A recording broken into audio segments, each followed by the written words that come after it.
화재 사건으로 시작된 환경오염이 점점 심각한 양상으로 가고 있는데요. 더 큰 문제는 환경오염 사태가 언제든지 또 발생할 수 있다는 점입니다.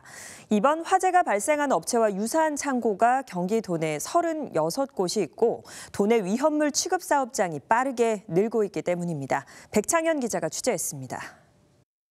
김동연 도지사가 관리천 화학사고 현장을 방문한 지난 22일.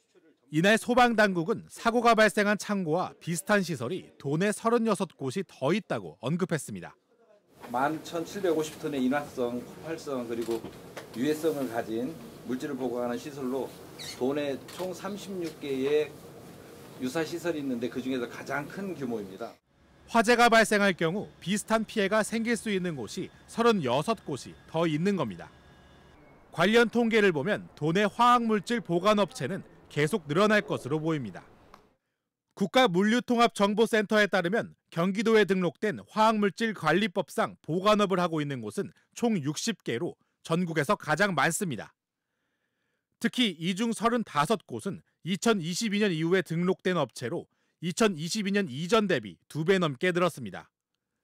학계에선 도내 반도체 관련 산업이 성장하면서 화학물질 수요가 늘고 있는 것으로 보고 있습니다.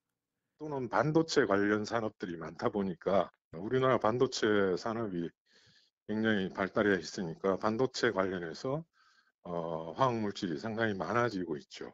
그래서 이제 그런 것들이 수요가 많이 있고 또 증가할 수밖에 없고. 문제는 화학물질 수요는 느는 데 비해 화학사고가 발생했을 때를 대비한 규정은 없다는 점입니다. 피치 못할 화학사고가 발생해도 피해를 줄일 방도가 없는 겁니다. 예, 근데 위험물 관리법상에서는 이제 그런 어떤 사건, 사고, 이제 위험물 누출 이런 관련 사고가 났을 때 어떻게 해야 한다는 그런 규정은 없어요. 규정의 부재는 화학사고의 연속이라는 결과로 나타나고 있습니다.